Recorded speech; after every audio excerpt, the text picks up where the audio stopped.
বাংলাদেশের একজন বিখ্যাত সাংবাদিক, হ্যাঁ, তিনি বলছেন যে আমাদের রাজ্যের যে আমাদের দেশের যিনি অপোজিশন লিডার রাহুল গান্ধী ওই খালেদা জিয়ার সুপুত্র, হ্যাঁ, তারেক জিয়ার সঙ্গে তিনি মিটিং করেছেন, গোপন মিটিং লন্ডনে।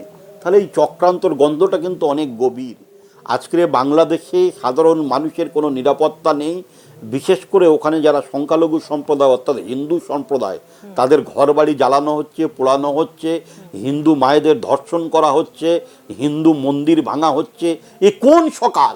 যে বাংলাকে স্বাধীন করেছিল মুজিবুর রহমান, যে বাংলার সাথে আমাদের রক্তের সম্পর্ক, সেই বাংলাদেশ, যে বাংলাদেশে রবীন্দ্রসঙ্গীত বাজে যাদের জাতীয় সঙ্গীত হিসাবে, আজকের সেখানে রবীন্দ্রনাথের মূর্তিকে ভেঙে তারা চুরমার করে দিচ্ছে। আমরা তো এই বাংলাদেশ দেখতে চাইনি।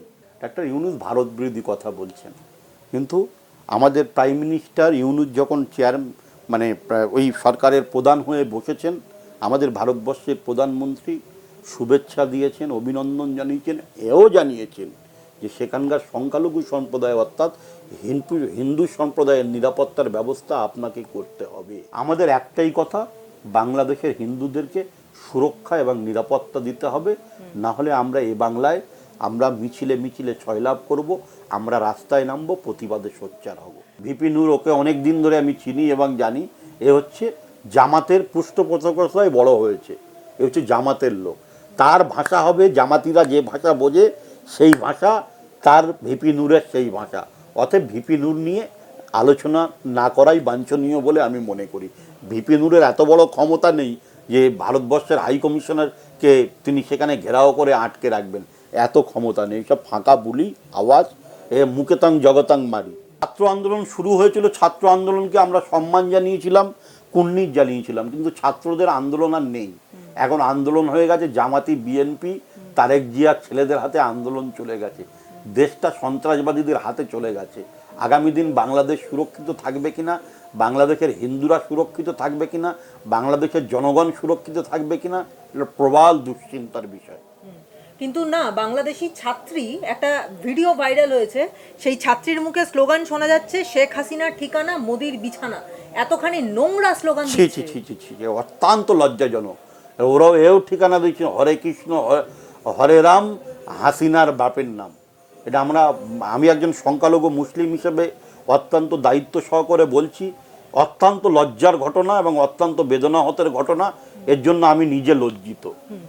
মানে বাংলাদেশের আমরা দেখতে পাচ্ছি, বাংলাদেশের বিভিন্ন জায়গায় হিন্দুদের ওপর বারবার হামলা হচ্ছে, প্রবল অত্যাচার হচ্ছে, হিন্দুদের কোনো নিরাপত্তা নেই, হিন্দু মন্দির ভেঙে গুড়িয়ে দিচ্ছে, আর কিছু জামাতি লোককে দিয়ে কিছু মন্দির পাহারা দিচ্ছে, দেখানো হচ্ছে যে এখানে কিছু হচ্ছে না, কিন্তু প্রকৃত অর্থে প্র্যাকটিক্যাল যে ঘটনা, হিন্দু মন্দির ঘর বাড়ি জ্বালিয়ে পুড়িয়ে ছারখার করে দেওয়া হচ্ছে এবং হিন্দুরা সেখানে সুরক্ষিত নয়।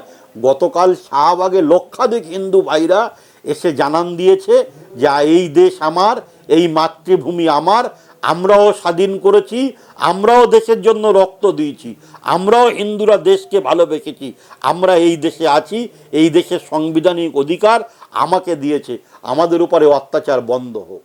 বাংলাদেশি রোহিঙ্গারা সারা পশ্চিমবাংলায় ভরে গেছে, রোহিঙ্গাদের আশ্রয় দিয়ে তার ভোট ব্যাংক মজবুত করেছে। আমি মাননীয় স্বরাষ্ট্রমন্ত্রী এবং মাননীয় প্রধানমন্ত্রীর কাছে কাতর আবেদন করব, ওদেশের অত্যাচারিত হিন্দু ভাইদের আমাদের রাজ্যে আশ্রয় দিন, আমাদের দেশে আশ্রয় দিন, তারা অন্তত জীবনে বেঁচে থাকুক।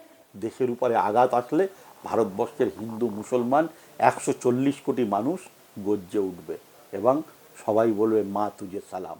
ভারতে আসার 6 দিন পর নীরবতা ভাঙলেন শেখ হাসিনা এবং তিনি পরিষ্কার দ্ব্যর্থহীন ভাষায় বলছেন যে বাংলাদেশের রাজনৈতিক সংকটের জন্য দায়ী আমেরিকা এবং আমেরিকার ষড়যন্ত্রেই ক্ষমতাচ্যুত হয়েছে আওয়ামী লীগ এবং দেশের যে মৃত্যু মিছিল চলছে সেটা রুখবার জন্য তিনি বাধ্য হয়ে পদত্যাগ করেছেন। কি বলবেন? তো জাতীয় স্তরের ভারতকে ডমিনেট করার জন্য আমেরিকা, চীন থেকে শুরু করে রাশিয়া সবাই এর সঙ্গে যুক্ত আছেন এবং আমার কাছে বাংলাদেশের একজন বিখ্যাত সাংবাদিক, হ্যাঁ, তিনি বলছেন যে আমাদের দেশের যিনি অপোজিশন লিডার রাহুল গান্ধী ওই খালেদা জিয়ার সুপুত্র, হ্যাঁ, তারেক জিয়ার সঙ্গে তিনি মিটিং করেছেন, গোপন মিটিং লন্ডনে। তাহলে এই চক্রান্তর গন্ধটা কিন্তু অনেক গভীর। আজকে বাংলাদেশে সাধারণ মানুষের কোনো নিরাপত্তা নেই। বিশেষ করে ওখানে যারা সংখ্যালঘু সম্প্রদায় অর্থাৎ হিন্দু সম্প্রদায়, তাদের ঘরবাড়ি জ্বালানো হচ্ছে, পোড়ানো হচ্ছে, হিন্দু মায়েদের ধর্ষণ করা হচ্ছে, হিন্দু মন্দির ভাঙা হচ্ছে। এ কোন সকাল? যে বাংলাকে স্বাধীন করেছিল মুজিবুর রহমান, যে বাংলার সাথে আমাদের রক্তের সম্পর্ক, সেই বাংলাদেশ, যে বাংলাদেশে রবীন্দ্রসঙ্গীত বাজে যাদের জাতীয় সঙ্গীত হিসাবে, আজকের সেখানে রবীন্দ্রনাথের মূর্তিকে ভেঙে তারা চুরমার করে দিচ্ছে। আমরা তো এই বাংলাদেশ দেখতে চাইনি। আমাদের সাথে বাঙালিত্ব, বাঙালি বোধ ছিল, একত্ব বোধ ছিল, আমাদের মধ্যে ভালোবাসা সৌহার্দ্য বোধ ছিল। আজকের ভেঙে খান খান হয়ে গেল। গভীর চক্রান্তের কাছে আমরা হেরে গেলাম। হয়তো কাঁটাতারের বেড়া আছে, কিন্তু আমাদের ভাষা ওদের ভাষা এক। সেখানকার সংখ্যালঘু হিন্দু ভাইরা অত্যাচারিত হচ্ছে, হিন্দু ভাইদের সেখানে কোনো নিরাপত্তা নেই। গতকাল বাংলাদেশের রাজপথে শাহবাগে লক্ষ লক্ষ হিন্দু ভাইরা জানান দিয়েছে যে আমরা প্রতিবাদ করছি, প্রতিবাদে সোচ্চার হয়েছি, আমরা হারতে চাই না, আমরা এই মাতৃভূমি ছাড়তে চাই না, আমরা লড়াই করতে চাই, আমরা এই বাংলাদেশে থাকতে চাই। আওয়ামী লীগের নেতা কর্মীদের উদ্দেশ্যে শেখ হাসিনা বার্তা দিয়েছেন যে আমি দেশে খুব শীঘ্রই ফিরব, এবং আমার যে সমস্ত নেতা কর্মীরা সেখানে আছেন তারা কেউ মনোবল হারাবেন না। আওয়ামী লীগ বারবার উঠে দাঁড়িয়েছে, আজও উঠে দাঁড়াবে। শুনুন, দেশটা জামাতি এবং স্বৈরাচারী হাতে দেশ চলে গেছে, ভারত বিরোধীদের হাতে চলে গেছে। এখন একটাই স্লোগান, ভারত বিরোধী স্লোগান তারা তৈরি করেছে। বাংলাদেশের মানুষের কোনো নিরাপত্তা নেই। প্রকাশ্য দিবালোকে লুট হচ্ছে, খুন হচ্ছে, মানুষকে গুম করা হচ্ছে। এই এক অন্য অরাজকতা, এক অন্য বাংলাদেশ। এই বাংলাদেশ আমরা দেখতে চাইনি। আমরা বরাবরই ভারত বন্ধু বাংলাদেশ হিসেবে মনে করতাম, আমাদের প্রতিবেশী রাষ্ট্র, আমাদের বন্ধু দেশ। কিন্তু অত্যন্ত বেদনার সাথে জানাচ্ছি, দুঃখের সঙ্গে জানাচ্ছি, হিন্দু মন্দির থেকে শুরু করে হিন্দু মায়েদের উপরে, হিন্দু ভাইদের উপরে যে অত্যাচার হচ্ছে, এই অত্যাচার অবিলম্বে বন্ধ হোক। না, বাংলাদেশে যে পরিস্থিতিটা এখন তৈরি হয়েছে, যে ওখান থেকে যেরকম একটা স্লোগান উঠছে যে বাংলাস্তান, ইসলামিক বাংলাস্তান বানানো হবে, বাংলাদেশকে দখল করা হয়ে গেছে, এবার এদিকে পশ্চিমবঙ্গ, আসাম, ত্রিপুরা, এই সব কটাকে দখল করে একটা বাংলাস্তান, ইসলামিক বাংলাস্তান বানানোর একটা প্রক্রিয়া শুরু হয়েছে। এবং তার সঙ্গে সঙ্গে বাংলাদেশে মনে হচ্ছে যেন খেলাটা ঘুরে যাচ্ছে। কারণ হাসিনা কি আরও একবার ফিরে আসতে পারবেন? কারণ সেরকম কোনো পরিস্থিতি বাংলাদেশে এই মুহূর্তে নেই। এবং ইউনূসের সরকার তার মানে অসাংবিধানিক, মানে দেখা যাচ্ছে যে তারা সংবিধান এতদিন যেটা হাসিনা সরকারকে, মানে হাসিনা সরকার মনে করেছিলেন বা তো চালিয়ে এসেছিলেন, সেই সম্পূর্ণ কিছু ভেঙে দিয়ে নতুনভাবে সব কিছু ঢেলে সাজানো হচ্ছে। দেখুন, ডক্টর ইউনূস, আমি তার বিবৃতি শুনেছি এবং দেখেছি। ডক্টর ইউনূস ভারত বিরোধী কথা বলছেন, কিন্তু আমাদের প্রাইম মিনিস্টার ইউনূস যখন মানে ওই সরকারের প্রধান হয়ে বসেছেন, আমাদের ভারতবর্ষের প্রধানমন্ত্রী শুভেচ্ছা দিয়েছেন, অভিনন্দন জানিয়েছেন, এও জানিয়েছেন যে সেখানকার সংখ্যালঘু সম্প্রদায় অর্থাৎ হিন্দু সম্প্রদায়ের নিরাপত্তার ব্যবস্থা আপনাকে করতে হবে। যদি ইউনূস ভারত বিরোধী কিছু তৈরি করে, তাহলে ভারত রাষ্ট্রীয়তার স্বার্থে ভারত নতুন পদক্ষেপ নেবে। এটা তো ভারতের নতুন পলিসি হবে, কি করবেন আগামী দিন। কিন্তু আমাদের একটাই কথা, বাংলাদেশের হিন্দুদেরকে সুরক্ষা এবং নিরাপত্তা দিতে হবে। না হলে আমরা এই বাংলায় আমরা মিছিলে মিছিলে জয়লাভ করব, আমরা রাস্তায় নামবো, প্রতিবাদে সোচ্চার হব। হাসিনাকে আশ্রয় দেওয়াটা তাহলে ভারতের জন্য কি আমরা প্রতিবেশী রাষ্ট্র, আমাদের কাছে যে অতিথি হিসাবে আসবেন আমরা তাকে আহ্বান করব, আপ্যায়ন করব, মেহমান নওয়াজি করব। এটাই হচ্ছে আমাদের আতিথেয়তা, এটাই হচ্ছে আমাদের ভারতের কৃষ্টি কালচার, এটাই হচ্ছে ভারতবর্ষের সংস্কৃতি। না, কিন্তু হাসিনাকে আশ্রয় দেওয়ার জন্য ভারতের ওপরে বিএনপি এবং বাংলাদেশের যে বিরোধী রাজনৈতিক দলগুলো, সেগুলো সমস্তই ভীষণ ক্ষুব্ধ। এবং বর্তমানে অন্তর্বর্তী সরকারে যাদের প্রবল দাপট, তারা কিন্তু এই বিষয়টাকে ভালো চোখে দেখছেন না। শেখ হাসিনাকে বাংলাদেশে প্রত্যর্পণের দাবিও তারা তুলেছেন। এবং একই সঙ্গে গণ অধিকার পরিষদের সভাপতি ভিপি নুরুল হক, তিনি বলছেন হাসিনাকে অবিলম্বে বাংলাদেশের হাতে তুলে না দিলে ঢাকায় ভারতের হাই কমিশনকে ঘেরাও করা হবে, এই হুমকি দিচ্ছে। ভিপি নুরও তো ভিপি নূর যিনি আছেন, নূর ওকে ভিপি নূর, ওকে অনেক দিন ধরে আমি চিনি এবং জানি। এ হচ্ছে জামাতের পৃষ্ঠপোষকতায় বড় হয়েছে, এ হচ্ছে জামাতের লোক। তার ভাষা হবে, জামাতিরা যে ভাষা বোঝে সেই ভাষা, তার ভিপি নূরের সেই ভাষা। অতএব ভিপি নূর নিয়ে আলোচনা না করাই বাঞ্ছনীয় বলে আমি মনে করি। ভিপি নূরের এত বড় ক্ষমতা নেই যে ভারতবর্ষের হাই কমিশনারকে তিনি সেখানে ঘেরাও করে আটকে রাখবেন। এত ক্ষমতা নেই, সব ফাঁকা বুলি আওয়াজ, এ মুকেতাং জগতাং মারি। না, বাংলাদেশে যেটা এই যে আন্দোলনটা এটা শুরু হয়েছিল একটা ছাত্র আন্দোলন হিসেবে, যেটা পরবর্তীকালে পরিষ্কার বোঝা গেল যে কতটা ছাত্র আন্দোলন বা ছাত্র কতটা হচ্ছে, দেখুন ছাত্র আন্দোলন শুরু হয়েছিল, ছাত্র আন্দোলনকে আমরা সম্মান জানিয়েছিলাম, কুর্নিশ জানিয়েছিলাম, কিন্তু ছাত্রদের আন্দোলন আর নেই। এখন আন্দোলন হয়ে গেছে জামাতি, বিএনপি, তারেক জিয়ার ছেলেদের হাতে আন্দোলন চলে গেছে, দেশটা সন্ত্রাসবাদীদের হাতে চলে গেছে। আগামী দিন বাংলাদেশ সুরক্ষিত থাকবে কিনা, বাংলাদেশের হিন্দুরা সুরক্ষিত থাকবে কিনা, বাংলাদেশের জনগণ সুরক্ষিত থাকবে কিনা, এটা প্রবল দুশ্চিন্তার বিষয়। কিন্তু না, বাংলাদেশি ছাত্রী একটা ভিডিও ভাইরাল হয়েছে, সেই ছাত্রীর মুখে স্লোগান শোনা যাচ্ছে শেখ হাসিনার ঠিকানা মোদির বিছানা। এতখানি নোংরা স্লোগান ছি দিচ্ছে। ছি ছি ছি ছি, অত্যন্ত লজ্জাজনক। ওরাও এও ঠিকানা দিচ্ছে হরে কৃষ্ণ হরে রাম, হাসিনার বাপের নাম। এটা আমি একজন সংখ্যালঘু মুসলিম হিসেবে অত্যন্ত দায়িত্ব সহকারে বলছি, অত্যন্ত লজ্জার ঘটনা এবং অত্যন্ত বেদনাহতের ঘটনা। এর জন্য আমি নিজে লজ্জিত। মানে বাংলাদেশের আমরা দেখতে পাচ্ছি বাংলাদেশের বিভিন্ন জায়গায় হিন্দুদের ওপর বারবার হামলা হচ্ছে, প্রবল অত্যাচার হচ্ছে, হিন্দুদের কোনো নিরাপত্তা নেই, হিন্দু মন্দির ভেঙে গুড়িয়ে দিচ্ছে, আর কিছু জামাতি লোককে দিয়ে কিছু মন্দির পাহারা দিচ্ছে, দেখানো হচ্ছে যে এখানে কিছু হচ্ছে না, কিন্তু প্রকৃত অর্থে প্র্যাকটিক্যাল যে ঘটনা, হিন্দু মন্দির ঘর বাড়ি জ্বালিয়ে পুড়িয়ে ছারখার করে দেওয়া হচ্ছে এবং হিন্দুরা সেখানে সুরক্ষিত নয়। গতকাল শাহবাগে লক্ষাধিক হিন্দু ভাইরা এসে জানান দিয়েছে যে এই দেশ আমার, এই মাতৃভূমি আমার, আমরাও স্বাধীন করেছি, আমরাও দেশের জন্য রক্ত দিয়েছি, আমরাও হিন্দুরা দেশকে ভালোবেসেছি, আমরা এই দেশে আছি, এই দেশের সাংবিধানিক অধিকার আমাকে দিয়েছে, আমাদের উপরে অত্যাচার বন্ধ হোক। কিন্তু হিন্দুদের ওপরে এই যে অত্যাচার হচ্ছে, মানে যে কোনো ইস্যু মানেই হচ্ছে হিন্দু নিধন, এই এই হিন্দুদের এই বন্দি করা। এই এই এই 21শে জুলাই মুখ্যমন্ত্রী বলেছিল না যে বাংলাদেশ থেকে কেউ যদি এসে আমার দরজায় খটখটায় আমি তাকে আশ্রয় দেব। মমতা বন্দ্যোপাধ্যায় 13 বছরের ক্ষমতায় থাকাকালীন রোহিঙ্গাদের পশ্চিমবাংলায় আশ্রয় দিয়ে তার নিজের ভোট ব্যাংককে মজবুত করেছে। বাংলাদেশি রোহিঙ্গারা সারা পশ্চিমবাংলায় ভরে গেছে, রোহিঙ্গাদের আশ্রয় দিয়ে তার ভোট ব্যাংক মজবুত করেছে। মমতা ব্যানার্জি হিন্দু মুসলমান আর তুষ্টিকরণ তুরুপের তাস খেলে মমতা ব্যানার্জি নির্বাচনী বৈতরণী পার হয়। আমরা লক্ষ্য রাখছি যে বাংলাদেশি কোনো রোহিঙ্গা যেন এ রাজ্যে প্রবেশ না করতে পারে, আর ও রাজ্যের অত্যাচারিত হিন্দু ভাইয়েরা শরণার্থী হিসাবে সিএ আইন যে আছে, সেই সিএ আইন অনুযায়ী যদি আমাদের দেশে আশ্রয় নিতে চায়, আমি মাননীয় স্বরাষ্ট্রমন্ত্রী এবং মাননীয় প্রধানমন্ত্রীর কাছে কাতর আবেদন করব, ও দেশের অত্যাচারিত হিন্দু ভাইদের আমাদের রাজ্যে আশ্রয় দিন, আমাদের দেশে আশ্রয় দিন, তারা অন্তত জীবনে বেঁচে থাকুক।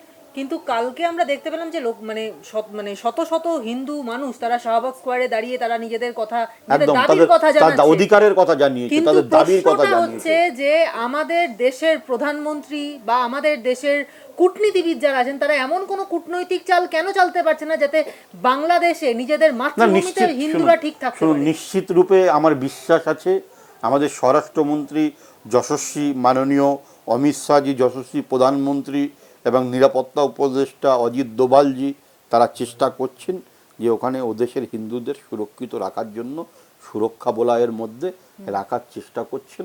এটা আমরা আশাবাদী যে আগামী দিন হিন্দুরা সুরক্ষিত থাকবেন। বাংলাদেশের হিন্দুরা ভারতের বিভিন্ন প্রান্তের যে সীমান্তবর্তী অঞ্চল সেখানে ভিড় করছেন এবং ভিড় করে সেখানে বিএসএফ এর সামনে এসে কাতর আর্জি জানাচ্ছেন যে হয় আমাদের ঢুকতে দিন, তা না হলে গুলি করে মেরে দিন। দেখা যাচ্ছে যে বিএসএফ এর যারা জওয়ানরা রয়েছেন তারাও পর্যন্ত মাইকিং করছেন যে আপনারা শান্ত হন, আপনারা বসুন, এভাবে ঢুকতে দেওয়া যাবে না। কিন্তু প্রশ্নটা হচ্ছে যে এই রকম যে কাতর আর্জি জানাচ্ছে সেখানে আমাদের পক্ষেও তো কিছু করা সম্ভব হচ্ছে, তাহলে এর সলিউশন কি? সলিউশন মাননীয় হোম মিনিস্টারের কাছে আমাদের অপোজিশন লিডার, আমাদের নেতা শুভেন্দু অধিকারী চিঠি দিয়েছেন এবং দেখা করেছেন। ও দেশের বিতাড়িত অত্যাচারিত হিন্দুদের আমাদের দেশে অর্থাৎ আমাদের এই রাজ্যে আশ্রয় দেওয়ার জন্য নিশ্চিত রূপে হোম মিনিস্টার কিছু ভাবছেন। তিনি আগামী দিন কিছু পদক্ষেপ নেবেন এবং সেই পদক্ষেপ অনেক বড় পদক্ষেপ নেবেন। কিন্তু বাংলাদেশের অসহায় হিন্দুদের নিয়ে কিন্তু সেরকম কোনো সদর্থক ভূমিকা বিজেপির পক্ষ থেকে দেখা যাচ্ছে না।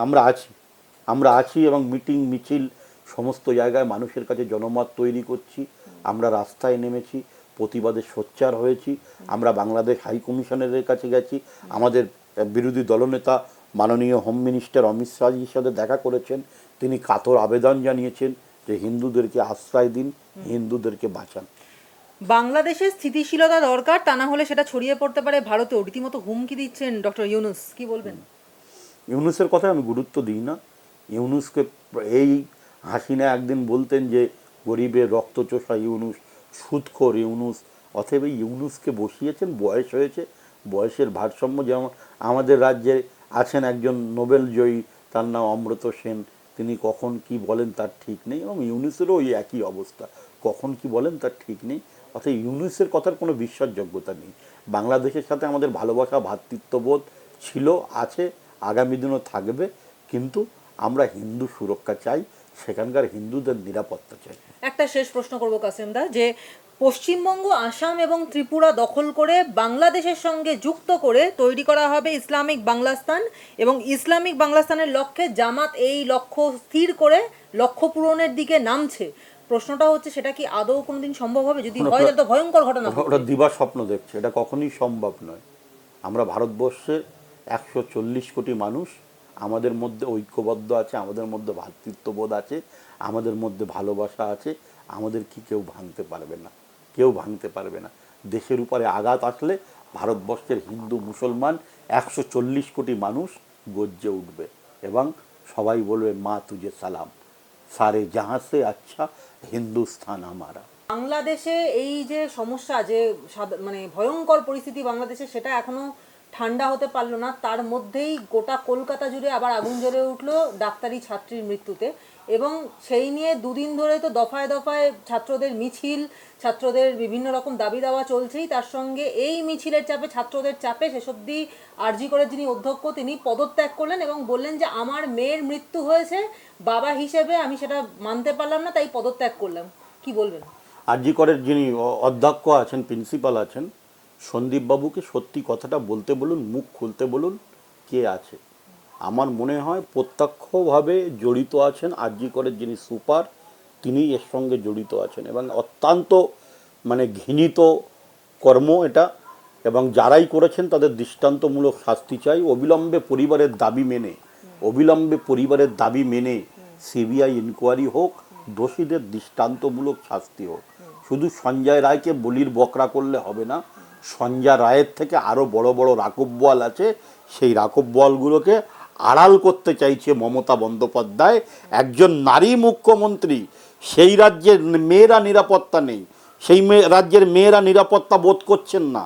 আমার ঘরে মেয়ে আছে, আপনার ঘরে মেয়ে আছে, আমরা তো রীতিমতো ভয় পাচ্ছি অভিভাবক হিসাবে, যে অন্য জায়গায় পাঠাতে, পড়াশুনো করাতে, যে আমার মেয়ে নিরাপদ আছে কিনা, আমার মেয়ে নিরাপত্তা পাবে কিনা। গোটা রাজ্যে মেয়েদের নিরাপত্তা নেই। আপনারা যারা সাংবাদিক, সংবাদের চতুর্থ স্তম্ভ, তাদেরও নিরাপত্তা নেই, সাধারণ মানুষের নিরাপত্তা তো দূর কি অস্ত। বাংলায় একটা অরাজকতা শাসন চলছে। অবিলম্বে স্বাস্থ্যমন্ত্রী, পুলিশ মন্ত্রী এবং মুখ্যমন্ত্রীকে এই ঘটনার পরিপ্রেক্ষিতে তাকে পদত্যাগ করা উচিত। মুখ্যমন্ত্রী বলেছেন যে একটা টাইম ফ্রেম বেঁধে দিয়েছে, না মুখ্যমন্ত্রী একটা টাইম ফ্রেম বেঁধে দিয়েছেন, এবং সেই সময়ের যদি মানে ওভার হয়ে যায় তারপরে সেটা চলে যাবে সিবিআই এর হাতে। এবং মুখ্যমন্ত্রীর ভাইপো তিনি তো আরও এক কাঠি ওপরে, তিনি বলছেন এনকাউন্টার করে দিন। প্রশ্নটা হচ্ছে, একজনকে বলির বকরা বানানো হচ্ছে সেটা তো আমরা বুঝতেই পারছি, কারণ তদন্ত করে, মানে ময়না তদন্ত করে যে রিপোর্ট পাওয়া গেছে সেখানে পরিষ্কার বোঝা যাচ্ছে যে এটা একটা মানুষের কাজ নয়, দুখানা সিমেন্ট স্যাম্পল পাওয়া গেছে। প্রথমত মুখ্যমন্ত্রী টাইম ফ্রেম বেঁধে দিয়েছেন, তাহলে মুখ্যমন্ত্রীকে স্বীকার করতে হবে নিজে তিনি পুলিশ মন্ত্রী, তিনি নিজে ব্যর্থ। আর একজন অপদার্থ পুলিশ কমিশনার আছে, তার নাম বিনীত গোয়েল, যারা প্রথমে আত্মহত্যার তথ্য খাড়া করেছিল, কিন্তু পরবর্তী সময়ে আমরা দেখতে পেয়েছিলাম 3 ঘন্টা তাদের পরিবারের লোককে মেয়েটাকে দেখতে দেয়নি। মেয়েটা প্রথমে বলেছিল সুসাইড করেছে। যখন ছাত্রছাত্রী, ডাক্তারি পড়ুয়ারা রাস্তায় নেমে গেছে, ভারতীয় জনতা পার্টি রাস্তায় নেমে গেছে, তখন মমতা ব্যানার্জি টনক নড়েছে, বলছে এটা খুন। শুধু ওই রায়কে, সঞ্জয় রায়কে বলির বকরা করা হয়েছে। অনেক বড় বড় মাথা আছে, রাঘববোয়াল আছে, মুখ্যমন্ত্রী এবং পুলিশ কমিশনার লুকানোর চেষ্টা করছেন এবং ব্যর্থ পুলিশ। তাই মমতা বন্দ্যোপাধ্যায় রবিবারের টাইম ফ্রেম বেঁধে দিয়েছেন। আর এক কাঠ উপরে ভাইপো উঠে দাঁড়িয়ে যখন বলছেন যে আমি ফাঁসির চৌকাঠে ঝুলবো, আমার নামে যদি দুর্নীতি প্রমাণ হয়, তিনি বিগত দিনেও বলেছেন, আজকেও বলেছেন যে আমি হলে ফাঁসির ব্যবস্থা করতাম। ভাইপোকে বলুন না, লিপস অ্যান্ড বাউন্সে কোম্পানিতে 17,000 কোটি টাকা ইডি বাজেয়াপ্ত করলো। লিপস অ্যান্ড বাউন্সের ডিরেক্টর কে ছিলেন? ভাইপো অভিষেক বন্দ্যোপাধ্যায়। আর কে ছিলেন? তার মা আজ ছিলেন। তা ভাইপো কবে ফাঁসির মঞ্চে দাঁড়িয়ে বলবে যে আমি হাসি হাসি মুখে মুখে ফাঁসি নিতে, গলায় দড়ি নিতে প্রস্তুত আছি? আসলে মমতা ব্যানার্জি এই বাংলাদেশের ইস্যুটাকে ঘোরানোর জন্য, মমতা ব্যানার্জি বাংলাদেশের হিন্দুরা যেভাবে অত্যাচারিত হয়েছে, সেখানকার সংখ্যালঘুরা নিরাপত্তাহীনতায় ভুগছে, সেই মোটিভটাকে ঘোরানোর জন্য মমতা ব্যানার্জি এই সমস্ত নাটক করছেন। আমরা দৃষ্টান্তমূলক শাস্তি চাই এবং আসল দোষী, আসল কালপিটকে অবিলম্বে গ্রেপ্তার করতে হবে। শুধু মমতা বন্দ্যোপাধ্যায় বা শুধু অভিষেক বন্দ্যোপাধ্যায় বা রাজনৈতিক ব্যক্তিত্বরা যদি এটা রাজনৈতিক জলঘোলা করার কারণে বলতেন, সেটা তবু মানা যেত। কিন্তু এর মধ্যে এখন নাক গলিয়েছেন বাংলার নতুন উদ্যোগপতি সৌরভ গঙ্গোপাধ্যায়। তিনি বলছেন যে একটা বিষয়কে একটা বড় শহরে এরকম বিষয় একটা সাধারণ ঘটে গেছে, এটাকে নিয়ে অকারণেই বড় ইস্যু বানানো হচ্ছে। তার গলাতেও কি সেই রকম ছোট্ট ঘটনার একটা সুর শোনা যাচ্ছে? ধরুন, সৌরভ গাঙ্গুলি পশ্চিমবাংলার প্রতি তার কিঞ্চিত পরিমাণ অবদান নেই। সে ক্রিকেট জগতের মানুষ, খেলা দিয়ে নিয়ে থাকেন। মমতা ব্যানার্জি ওকে সামনে রেখে ভুয়োশীল উদ্যোগপতি বানানোর চেষ্টা করছে।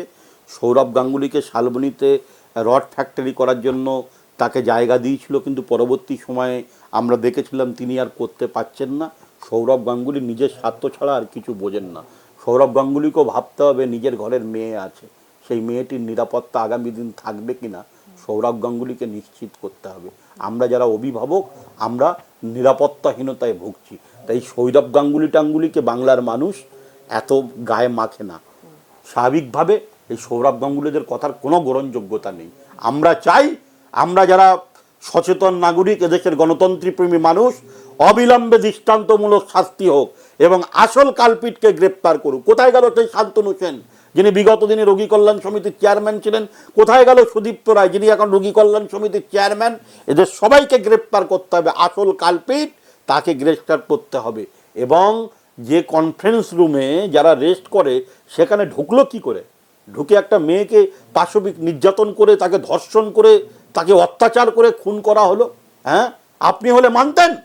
একজন নারী মুখ্যমন্ত্রী, তিনি কি বলতে চাইছেন? তিনি দৃষ্টান্তমূলক শাস্তির ব্যবস্থা করুক এবং ফাঁসি একজন নয়, যারা অপরাধী, প্রকৃত অপরাধীকে খুঁজে বার করতে হবে। এটা মুখ্যমন্ত্রীকে দায়িত্ব নিতে হবে।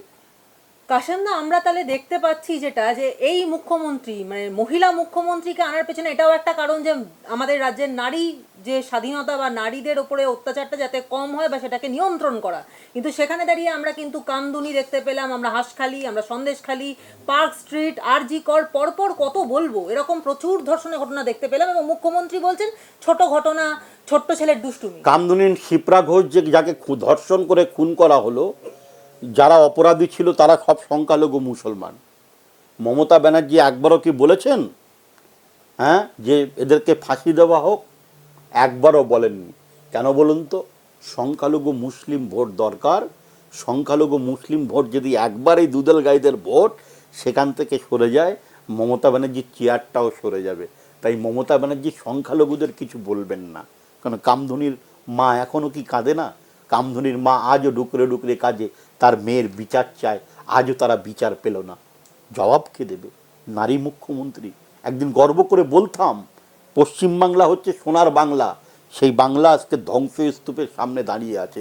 সেই বাংলা আজকে সাধারণ মানুষের নিরাপত্তাহীনতার উপরে দাঁড়িয়ে আছে।